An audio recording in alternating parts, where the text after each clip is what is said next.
E eu quero convidar a igreja a abrir a sua Bíblia no Evangelho de Jesus Cristo, segundo escreveu Lucas.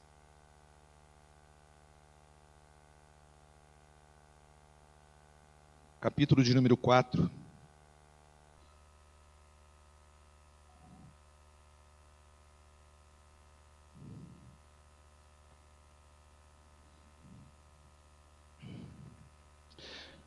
Do versículo 42 ao 44, são os versículos que queremos nos reportar para compartilhar a palavra de Deus com a igreja nesta noite.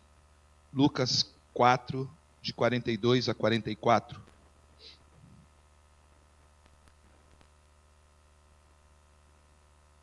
Diz assim a palavra de Deus, você pode acompanhar a leitura.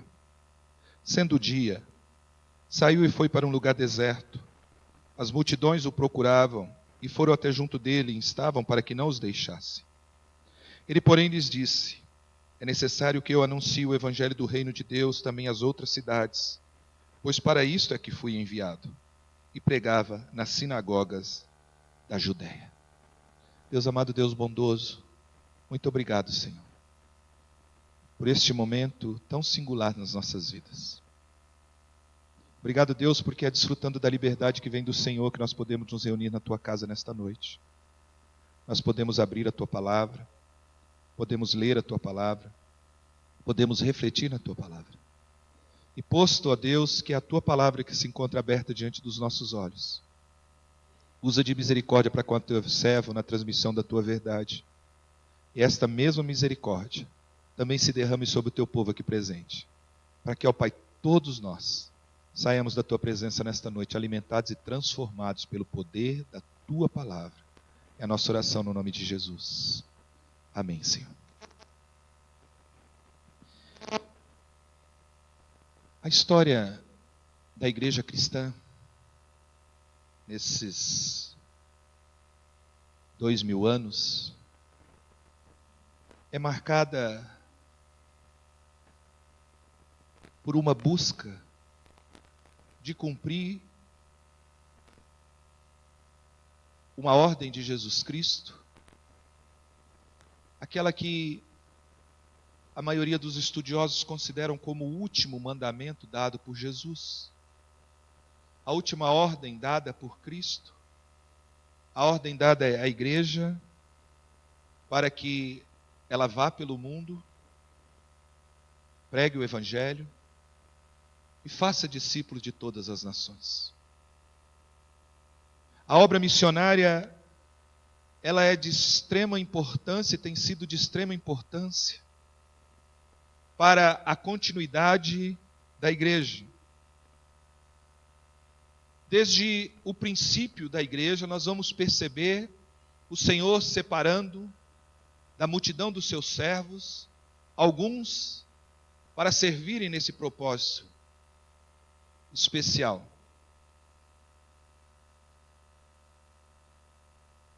Logo depois da sua conversão, o apóstolo Paulo, ele agora inicia o seu ministério, congregando e participando das atividades da igreja de Antioquia, da Síria.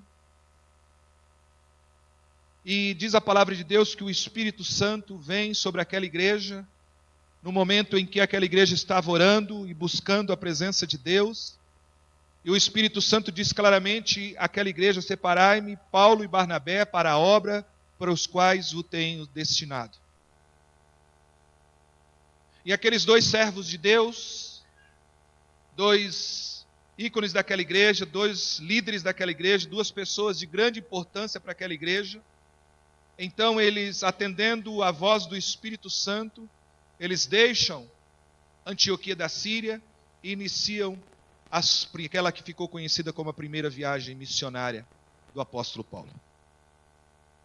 E é este Paulo que, atendendo ao chamado do Senhor, vai ser responsável pela evangelização e por levar o evangelho por praticamente toda a Ásia Menor, alcançando também a Europa. E tinha como lema pregar Jesus e este crucificado. E tinha como objetivo pregar a Jesus em lugar onde Jesus ainda não era conhecido. Porque ele foi chamado para levar o evangelho aos gentios. A história da igreja traça a biografia de inúmeros servos de Deus, que, à semelhança do apóstolo Paulo, deixaram tudo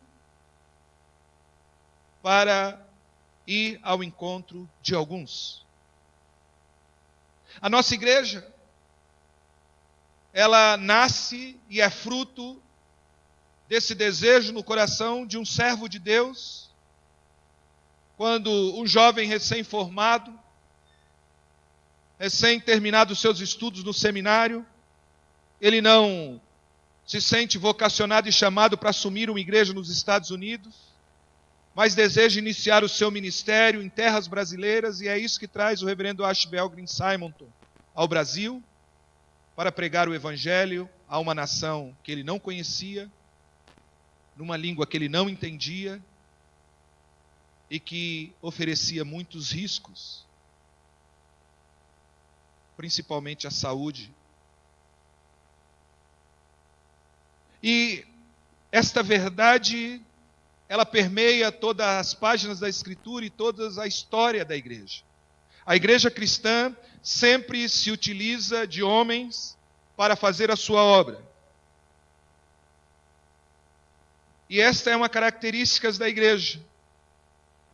A igreja cristã não seria o que é hoje se, no transcorrer da sua história, Deus não estivesse levantando homens, levantando mulheres para fazer a obra que Ele deixou para ser feita. Quando olhamos para o texto que acabamos de ler, nós vamos encontrar que é isto que está inserido, envolvido e preocupando o coração do Senhor Jesus. Nós vamos perceber que Jesus, Ele está no início do seu ministério. Ele havia saído de Nazaré, onde tentaram lhe matar, tirar-lhe a vida. De Nazaré ele chega a Cafarnaum.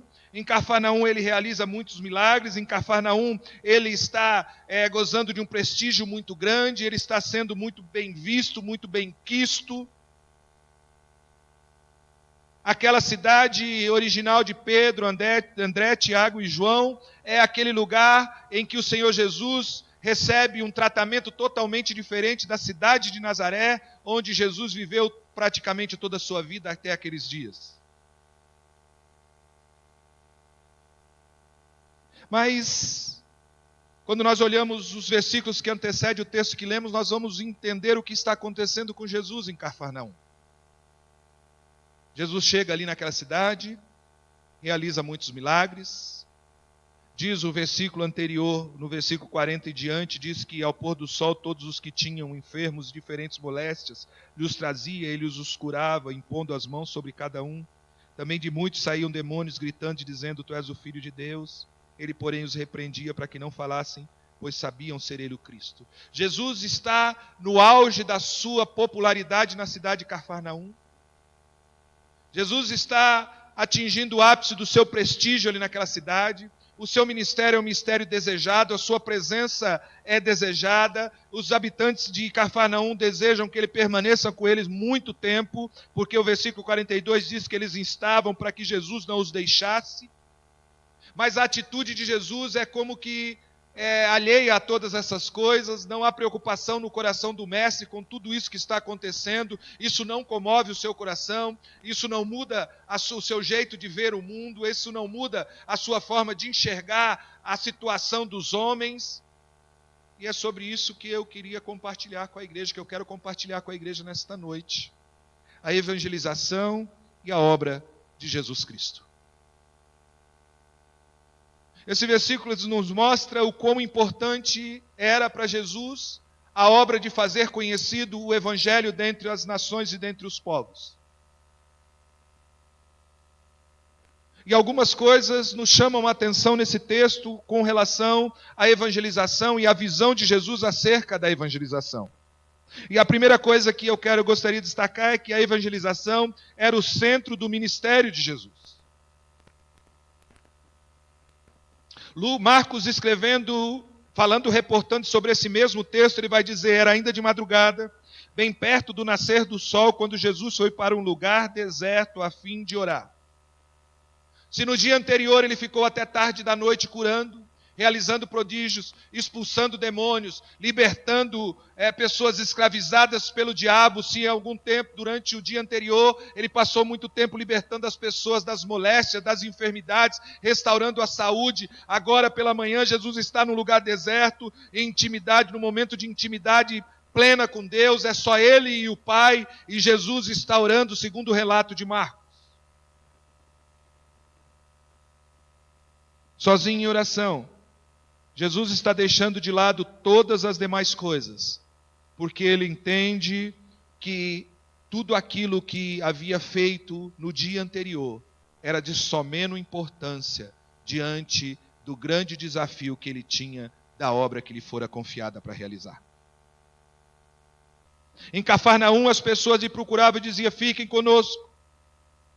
Quando eles percebem que Jesus tem um intento de deixá-lo, o desejo deles é que ele permaneça com eles, mas a intenção e a resposta de Jesus a este desejo é que nos chama a atenção. E ele diz: é necessário que eu anuncie o Evangelho. Jesus compreendia perfeitamente qual era a sua missão. Ele sabia exatamente a razão pela qual ele havia se encarnado e estava presente entre os homens. Jesus realmente veio ao mundo não para curar o corpo, não para curar a enfermidade, não para libertar da posse demoníaca a alguns, mas Jesus veio para libertar o homem do poder do pecado sobre a sua vida e trazer salvação para a sua alma. Jesus entendia que o pregar o Evangelho era o centro do seu ministério. Ele não podia abrir mão deste objetivo por nada. E ele diz: é necessário que eu anuncie o Evangelho do reino de Deus. É necessário. É imprescindível. Ainda que eu tenha muitas coisas para fazer, ainda que há muitas coisas por realizar, ainda que haja muitas conquistas, o que mais importa é que o Evangelho do reino de Deus seja conhecido. E eu fui chamado para esta missão. Pensemos um pouco. O quanto isso era importante para Jesus. Porque se em Nazaré ele fora perseguido, em Cafarnaum ele é exaltado, ele não faz questão de estar em nenhuma situação nem em outra, mas ele prefere estar no centro da vontade de Deus, ainda que sabendo que fora de Cafarnaum ele sofreria perseguições como em Nazaré. Ele não está disposto a ficar na comodidade do conforto que Cafarnaum lhe ofereceria e lhe oferecia naquele momento, mas ele estava disposto a ficar no conforto do centro da vontade de Deus, ainda que tivesse que pagar um alto preço por isso, e nós vamos ver que o preço que ele paga é a sua vida pregado na cruz por amor de mim e de você. A evangelização era o centro do ministério de Jesus Cristo. E por isso ele afirma: é preciso, é necessário que eu anuncie o Evangelho de Deus. A segunda coisa que esse texto nos mostra é que a evangelização na obra de Jesus Cristo não era somente o centro do seu ministério, mas era a prioridade da sua missão. O grupo de Cafarnaum queria que Jesus ficasse, mas Jesus disse que ele não poderia ficar porque era preciso ir também às outras cidades. O Evangelho não é algo exclusivo de um grupo. O Evangelho não é algo exclusivo de um gueto. O Evangelho não é algo exclusivo para algumas pessoas. Mas o Evangelho é algo universal que deve ser pregado a todas as pessoas em todo o tempo. E tanto é assim que a ordem de Jesus é ir pelo mundo e pregar o Evangelho e fazer discípulos de todas as nações. E deixa claro também o Senhor Jesus num outro momento que enquanto o Evangelho do reino não for pregado a todas as nações, ele não voltará. Era de se esperar e talvez qualquer um de nós no lugar de Jesus ficaríamos muito tempo em Cafarnaum. Ficaríamos muito tempo gozando e desfrutando dos louros, daquela bem-aventurança, daquela recepção maravilhosa, daquele clima fraterno, daquele jeito adorável que os habitantes de Cafarnaum tratavam Jesus. Mas Jesus não está interessado nisso. todo cuidado dos habitantes de Cafarnaum não são capazes de tirar de Jesus o foco da sua missão, o alvo da sua missão, de tirar dele, da sua mente, a compreensão do porquê que ele se encarnou. É preciso que eu pregue o Evangelho também às outras cidades. O Evangelho não é somente para Cafarnaum. Jesus estava dizendo, não é só entre vocês que eu tenho que fazer a obra. É preciso que Belém também conheça o Evangelho. É preciso que toda a Galileia conheça o Evangelho. É preciso que toda a Judéia conheça o Evangelho. É preciso que o Evangelho seja pregado e eu vim para pregar o Evangelho. E não importa o que vocês façam. E não importa o quanto vocês se esforcem para que eu me sinta bem. E não importa o quanto vocês me amem, o quanto vocês se dediquem, o quanto vocês tenham interesse na minha permanência entre vós. Não foi para isso que eu vim. Porque Jesus compreendia perfeitamente que a obra da evangelização era o centro do seu ministério, era o foco do seu ministério, mas era também a missão mais prioritária que ele tinha por realizar. Porque ele afirma que o Filho do Homem veio para buscar e salvar o perdido. E onde estivesse um perdido, Jesus precisaria estar. É esta consciência que mais tarde, no exercício do seu ministério, vai fazer Jesus se encontrar com a mulher samaritana e pregar o Evangelho àquela mulher, e ver aquela mulher se entregar à mensagem do Evangelho e se tornar uma propagadora desse Evangelho entre os samaritanos.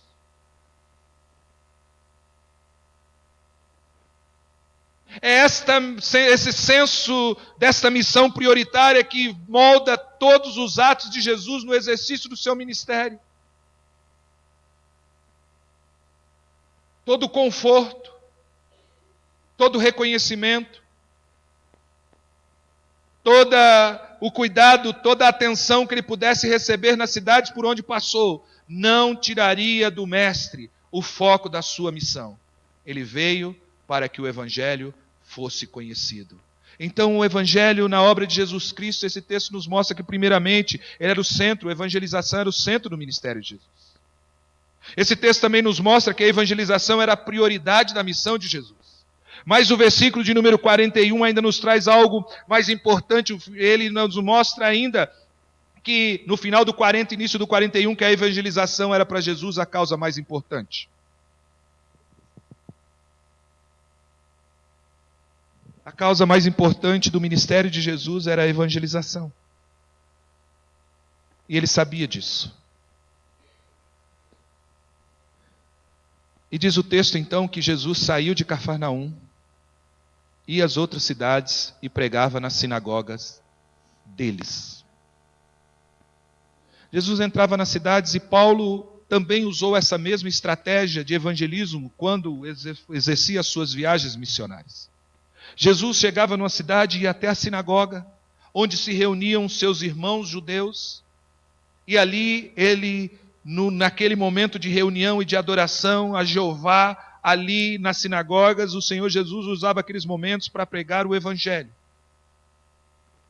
E diz a palavra de Deus que num desses momentos na sinagoga é dado a ele o livro do profeta Isaías, e depois de ler o livro do profeta Isaías, ele diz: hoje se cumpriu aquilo que está escrito.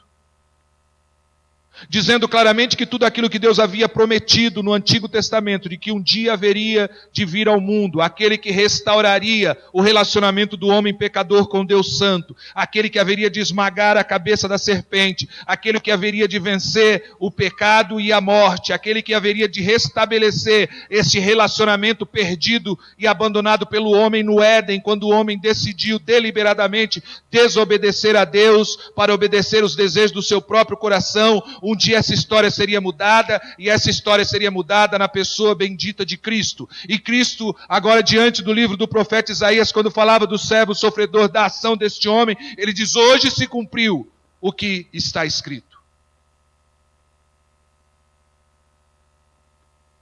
Porque Jesus entendia que era urgente que a pregação fosse feita.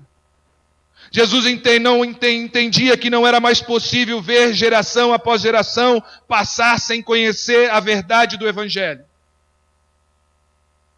Ele não podia perder tempo do seu ministério parado no lugar, gozando e desfrutando das benéficas que esta ou aquela cidade pudesse lhe oferecer. Era preciso continuar, era preciso ir adiante, era preciso marchar, era preciso seguir adiante, levando o evangelho e dando a oportunidade de pecadores se arrependerem.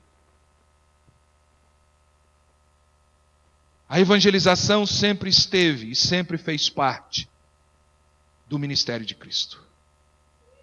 Foi algo primordial, essencial e prioritário. Como também Jesus entendia que era urgente essa obra. E isso podemos pensar que era no tempo de Jesus? Ou existe alguma relação com esta visão de Jesus conosco hoje? Será que alguma missão da igreja nos nossos dias que possa se parecer com a missão de Jesus Cristo? Será que você e eu, como membros da igreja, o corpo de Cristo, temos alguma relação, algum compromisso com esta missão que Jesus fez e realizou durante o seu ministério e depois que partiu confiou aos apóstolos, e os apóstolos deveriam continuar aquelas pessoas que haveriam através deles ouvir o evangelho, eles deveriam evangelizar e preparar pessoas para evangelizarem, para que o evangelho continuasse a ser conhecido.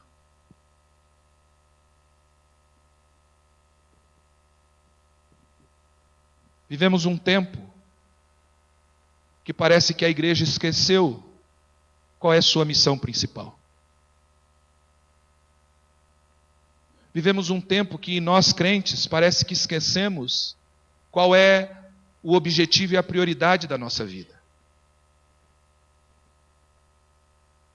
Vivemos um tempo que parece que nós estamos com a mente e o coração meio que cauterizados e achamos que ainda não é tempo, não é o tempo oportuno, não é o tempo adequado para dedicarmos a nossa vida e a nossa energia na obra da evangelização.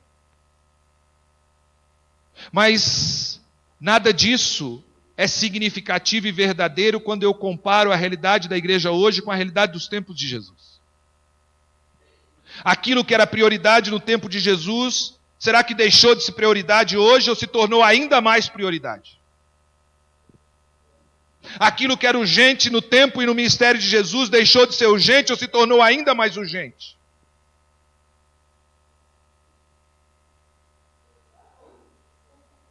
E é interessante, queridos, que você e eu fomos salvos com um único objetivo no coração de Deus.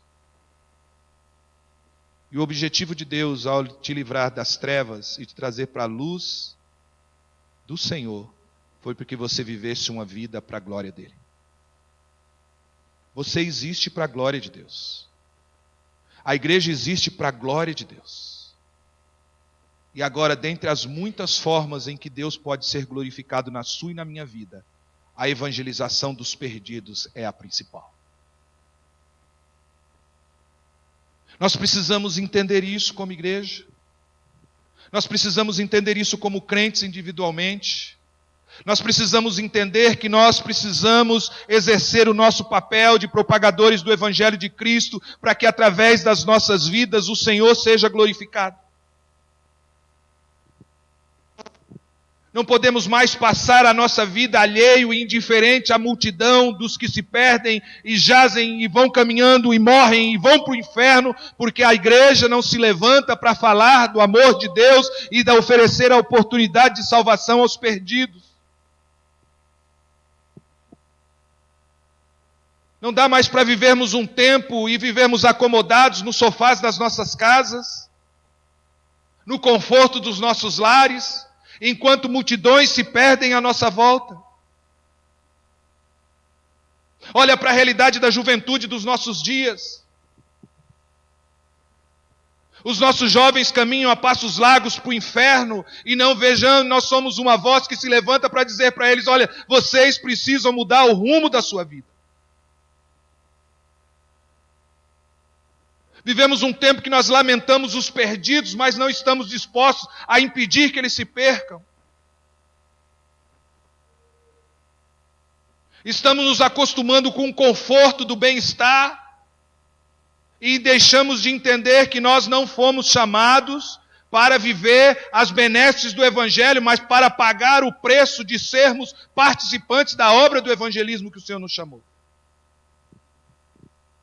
E só cumprimos o nosso papel verdadeiramente como igreja quando nós entendemos que a nossa missão principal é levar o Evangelho aos perdidos. É a nossa missão principal. É o nosso objetivo maior. E tudo o que fizermos precisa nos levar em direção aos que sofrem, aprisionados pelo pecado e dominados pelo poder do diabo. Você entende isso? A evangelização ocupava lugar prioritário na missão de Jesus Cristo, no coração de Jesus Cristo. Precisa ocupar lugar prioritário também no seu coração. Você e eu somos aqueles a quem Deus confiou a missão de continuar a obra que Ele iniciou. Você e eu somos responsáveis por aquelas vidas que sem Cristo que estão à nossa volta. E eu gosto muito quando Paulo, escrevendo, se dirigindo ao povo judeu, na sua carta aos Romanos, ele diz assim: Eu tenho certeza que o meu coração não me culpa, e Deus não me terá por culpado, e Deus não vai me cobrar o sangue de nenhum dos meus compatriotas, porque a todos eu anunciei o Evangelho. Eu penso, quando eu olho para esse texto, nas palavras que George Whitefield um dia dirigiu aos seus discípulos, já disse isso algumas vezes aqui na igreja. Quando, olhando para John Wesley pregando nas ruas de Londres, um dos seus discípulos perguntou para ele: Mestre, o senhor tem esperança de encontrar Wesley no céu, visto que havia alguns problemas teológicos entre eles? E Whitefield diz: eu não tenho essa esperança.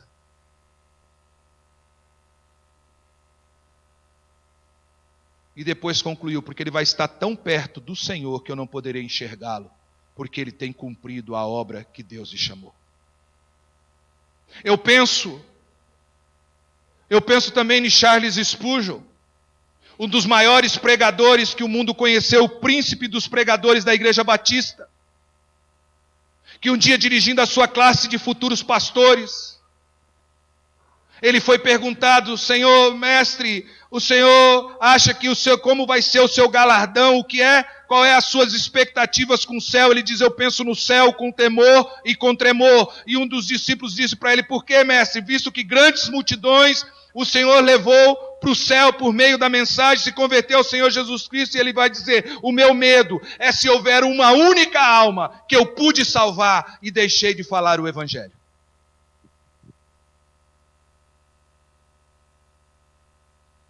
Qual é a tua visão acerca do reino de Deus?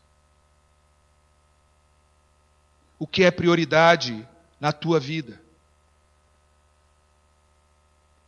Você consegue perceber que a mensagem do Evangelho é a obra mais urgente que a igreja tem por realizar?